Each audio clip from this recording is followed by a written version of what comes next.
Instagram other stories not showing. So if you're opening Instagram, you're not being able to see the stories of other people.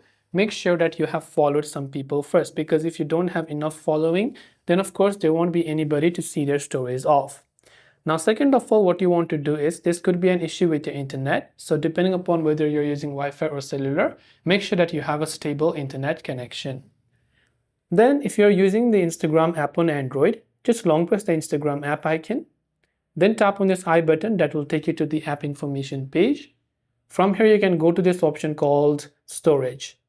From storage, clear the cache files. If clearing the cache did not work, then also go ahead and then clear the app data. Remember, clearing the app data will log you out and reset the Instagram app.